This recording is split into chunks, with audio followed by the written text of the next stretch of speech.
Bismillahirrahmanirrahim. Assalamualaikum warahmatullahi wabarakatuh. Ila hadratin Nabil Mustafa Muhammadin sallallahu alaihi wasallam wa ala alihi wa ashabihi wa ila hadrati Syekh Salim bin Abdullah bin Sa'ad bin Sumair Al-Hadrami wa nafa'ana bihi wa bi ulumihi usul al-ilmul fiqh bil khususiniyah Al-Fatihah. A'udzubillahi minasyaitonir rajim. Bismillahirrahmanirrahim. Alhamdulillahi rabbil alamin arrahmanir rahim maliki yaumiddin iyyaka na'budu wa iyyaka nasta'in ihdinas siratal mustaqim siratal ladzina an'amta 'alaihim ghairil maghdubi alaihim waladdallin. Amin. Alhamdulillahi rabbil alamin. Pada kesempatan kali ini berjumpa lagi dengan saya Pak Ahmad Mudhafir yang selalu menemani kalian dalam Kamis siang menjelang sore pada pembelajaran pelatihan Arapegon. Karena Arapegon ini adalah metode paling efektif dalam pembelajaran di Islamic Boarding School atau pondok pesantren lainnya. Karena seorang santri, saya ingatkan lagi, tanpa memaknai kitab bagaikan mobil tanpa aspalnya atau tanpa cor-corannya. Karena semakin mobil itu lurus berjalan, maka ilmunya semakin cepat mobil itu berjalan di atas aspal itu. Maka ibarat itu, maka Arapegon menurut saya adalah sebuah mobil, di mana mobil itu kalau kita melatihnya dengan baik dan benar, maka kita akan melaju dengan pesat.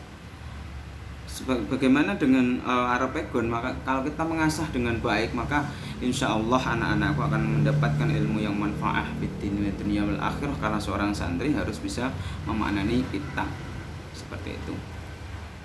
Dan untuk menjembatani anak-anak yang mungkin belum mengenal Arapegon sendiri, makanya pada kesempatan singkat kali ini, atau sudah saya terangkan beberapa kemarin tentang bagaimana menulis Arapegon dengan baik dan benar, menurut saya itu sudah maksimal dan sudah saya berikan tata caranya juga di slide-slide yang sudah saya berikan di awal pertemuan. Untuk kali ini tugasnya seperti biasa, kalian menulis Arab, tulis di buku ya, tulis di buku Arabnya, terus seperti biasa dikasih tanda-tanda mim, kha untuk memaknai kitabnya ya.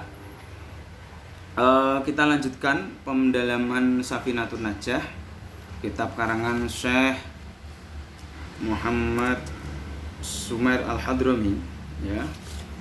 Syekh Salim bin Abdullah bin Sa'ad bin Sumair Al-Hadrami, Syekh Sumair Al-Hadrami, dimana kitabnya adalah kitab Safinatun Najah. Kita sudah mengkaji tentang di bab faslun syurutul wudu'i asyaratun al-islamu wa tamyiz wan naqa anil haidi wan nifas.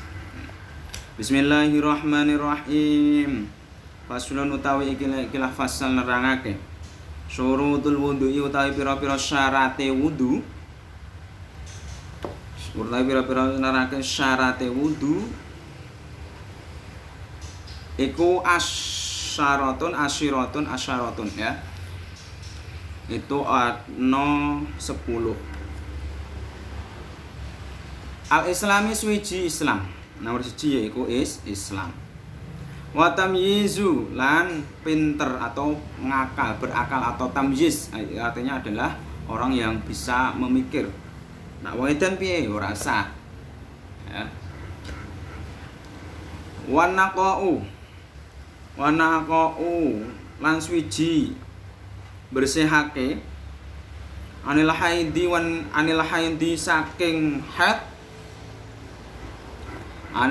saking haid wan nifasu lan nifas. Wa amma yamna'u lan saking barang kang nyegah apa ma. Wa ammalan saking barang yamna'u kang nyegah apa barang wusulal ma'i ing tumekane banyu. Ing tumekane banyu. Bi fardiyatihi kelawan kefardunane wudu. Bi fardiyatihi kelawan kefardunane wudu. Wa allayakuna lan yen to ora nekataken ya, nekatno wa alayak dira wa alayak takidalan ora nekatno sapa wong fardhon ing fardhu swiji, fardhon ing fardhu swiji ming furudhi sunnatan ming furudhi sunnatan saking pira-pira fardune wudu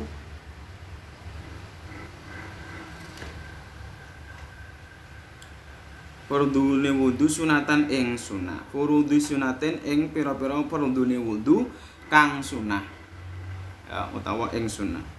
Jadi maf'ul bisa jadi naat juga bisa itu. Wal ma'ulan banyu. Wal ma'ulan banyu. Wal ma'ulan banyu at-tahuru kang nyucikaken. At-tahuru kang nyucikno. Wa dukhulil waqti lan manjingi wektu.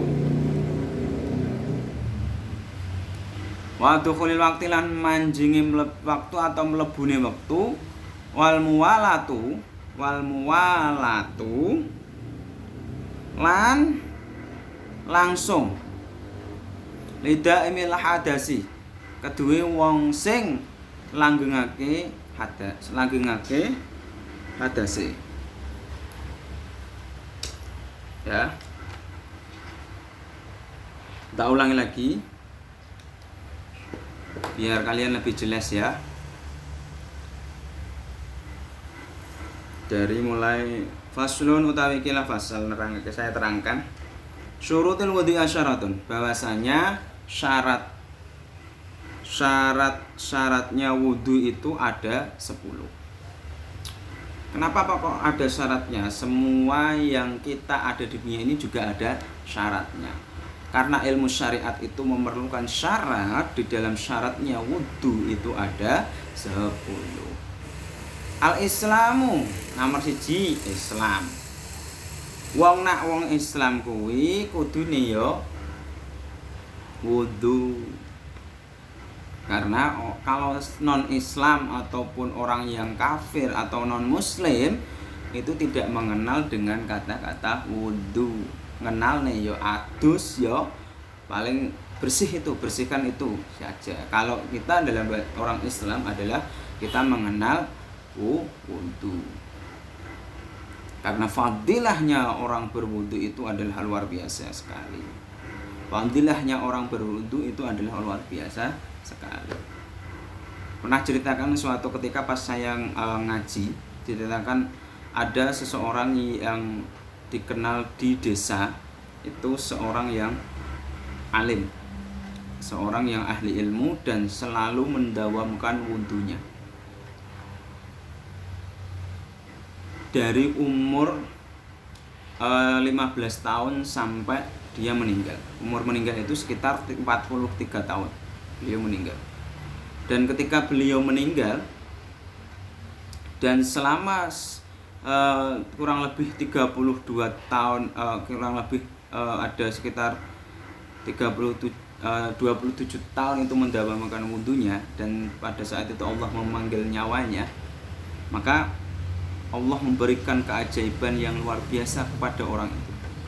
Aroma dari mayatnya atau tubuhnya itu baunya wangi sekali. Dan wajahnya itu putihnya luar biasa. Pernah diceritakan juga kalau orang yang mendawamkan wudu, setiap kali batal beliau wudu, setiap apapun beliau selalu melanggengkan wudunya, maka di hadapan Allah nanti wajahnya seperti rembulan yang sangat terang. Dan saya lanjutkan cerita tadi, seseorang tadi pas ketika beliau dikuburkan atau mau dikuburkan dan diangkat oleh beberapa orang, ya, oleh beberapa orang, diangkat oleh 4 orang, keajaiban muncul lagi. Ketika diangkat itu seperti tidak ada beban sama sekali, padahal keranda orang itu ada bebannya. Tetapi pada saat diangkat oleh orang itu maka tidak ada beban sama sekali. Itu adalah keajaiban seorang. Ketika sudah di kuburan, wangi itu semakin menyerbat di lingkupan kuburan itu. Bahkan pohon-pohon itu seraya mengeluarkan angin yang sangat sejuk sekali kepada dalam pemakaman orang itu. Itu adalah orang yang selalu mendawamkan wudhu. Maka anak-anakku, jangan sampai lupa jaga wudhu, ataupun kalaupun batal silahkan wudhu, kalaupun mau tidur silahkan wudhu. Karena setiap kali wudhu, kita wudhu dari muka sampai ini ada fadilah. Dokteran juga ada, di tangan juga ada. Nanti kalian bisa mencari fadilahnya wudhu menurut ilmu kedokteran. Nanti ada banyak sekali fadilahnya orang yang berwudhu. Wajahnya akan bersih. Dan ketika sudah dimakamkan sekalipun,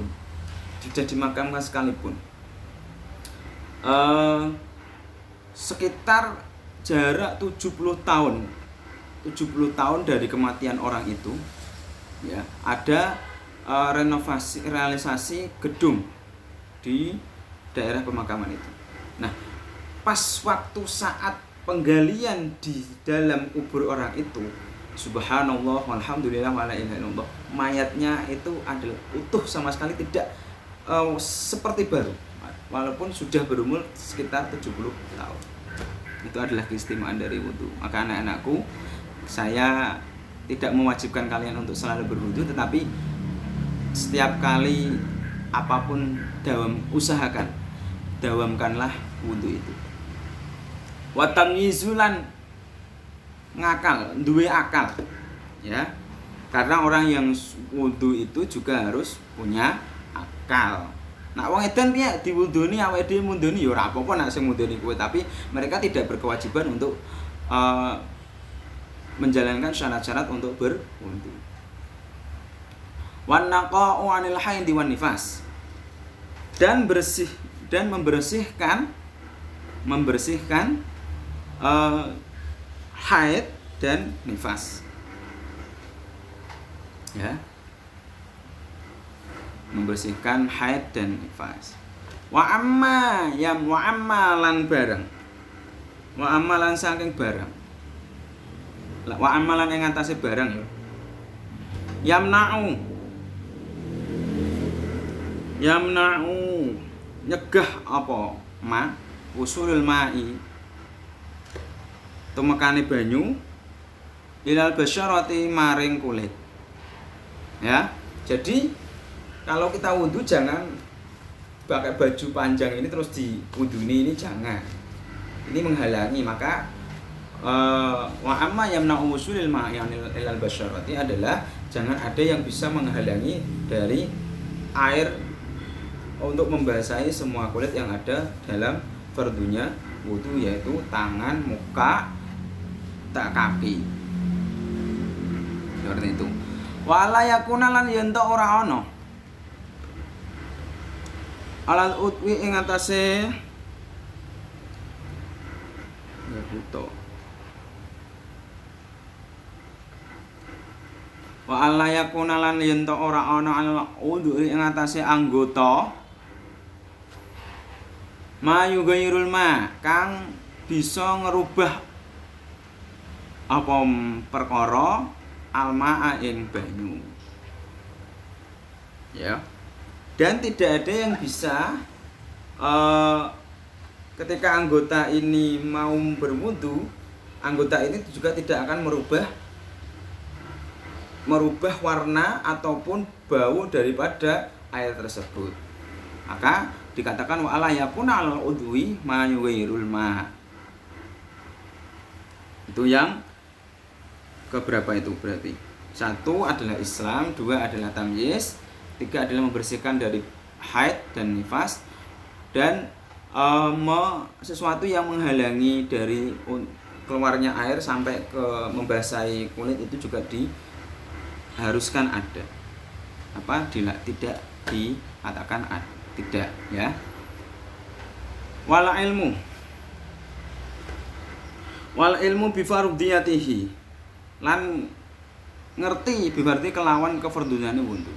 Orang itu tahu tentang bagaimana tata cara urutan untuk berwudu. Seperti yang pertama adalah dikatakan taat tertib, membasuh muka, niat dulu, setelah membaca muka, membasuh muka, terus membasuh kedua tangan, ya. Membasuh muka dari kemarin saya terangkan sampai semua yang ada di muka ini harus terbasahi oleh air. Setelah itu tangan sampai siku, di atas siku ini lebih amannya di atas siku.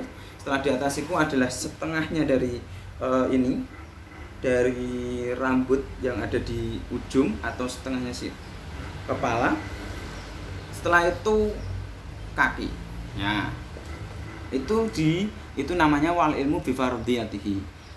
Dia tahu tentang tata cara berwudu dengan baik dan sesuai dengan syariat yang diajarkan. Wala yaqtaqida fardhon. Wala yaqtaqidalan yen to ora nekatno sapa wong fardhon ing fardhu swiji ming furudihi saking pira-pira fardune wudu sunnatan ing sunnah. Jadi tidak ada yang memfardukan tidak ada yang difardukan selain yang sudah diterangkan di bab selanjutnya, kecuali orang itu langsung menerangkan dari awal.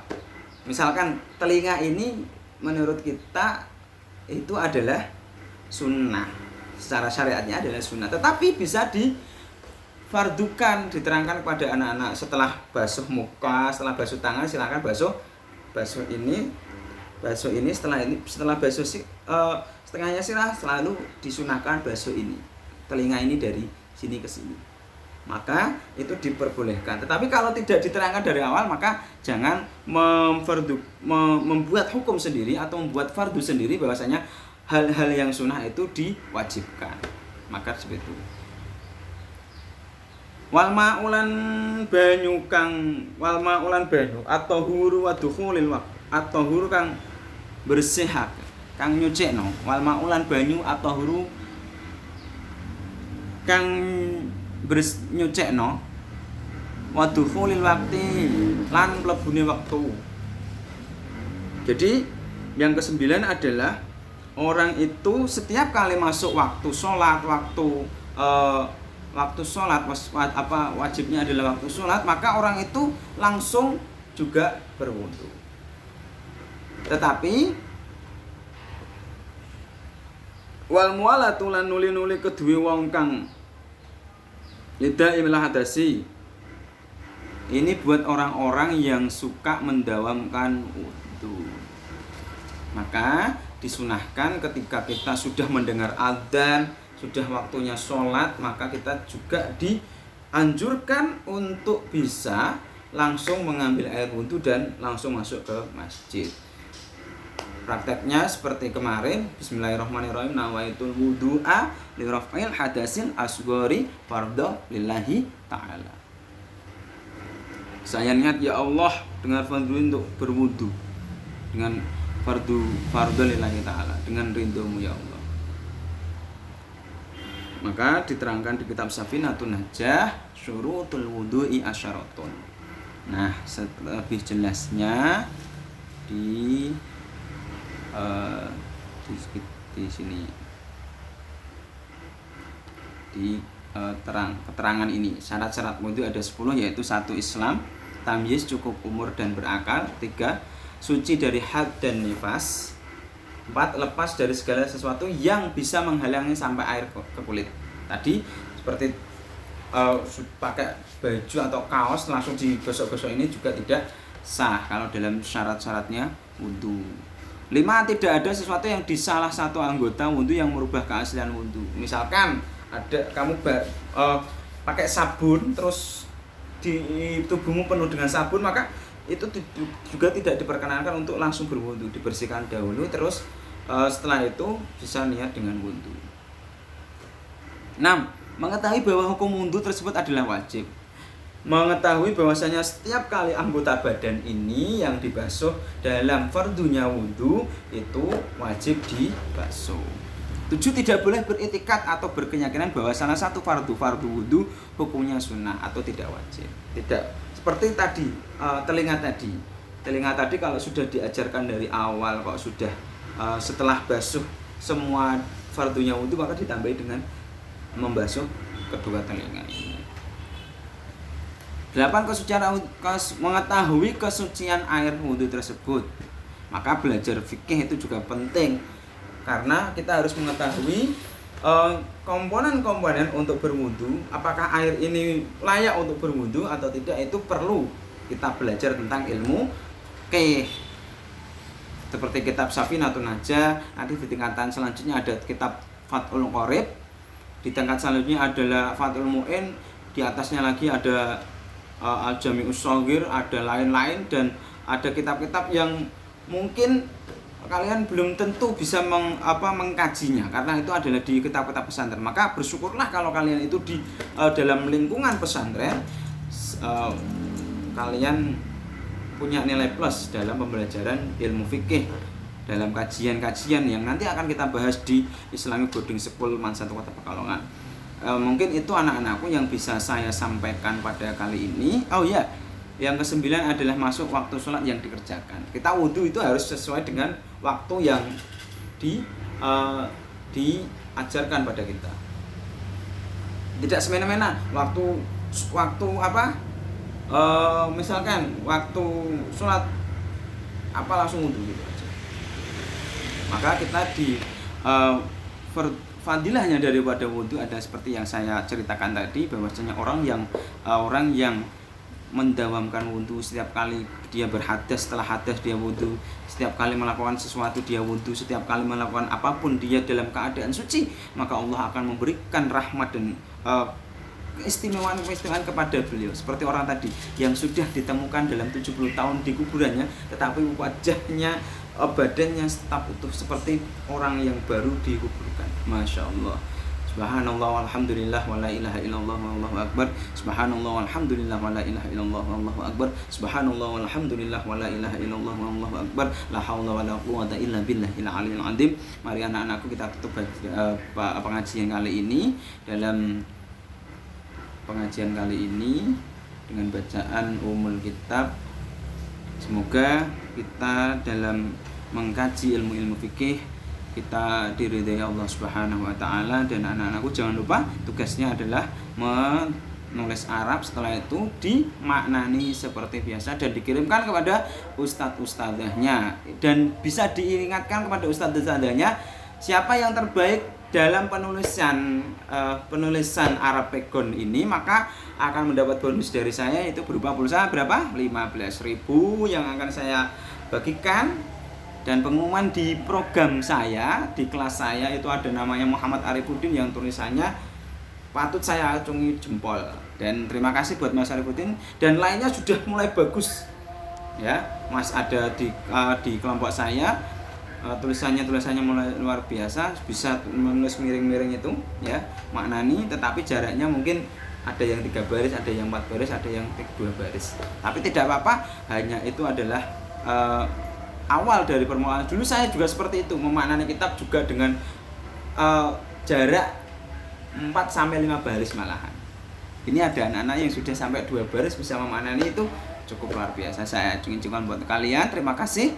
Kita tutup dengan bacaan Ummul Kitab. Al-Fatihah. A'udzubillahi minasyaitonirrajim. Bismillahirrahmanirrahim. Alhamdulillahirabbil alamin. Arrahmanirrahim. Maliki yaumiddin. Iyyaka na'budu wa iyyaka nasta'in. Ihdinas siratal mustaqim. Siratal ladzina an'amta 'alaihim ghairil maghdubi 'alaihim waladdallin. Amin. Wabillahi wal taufiq wal hidayah wal afu minkum. Assalamualaikum warahmatullahi wabarakatuh.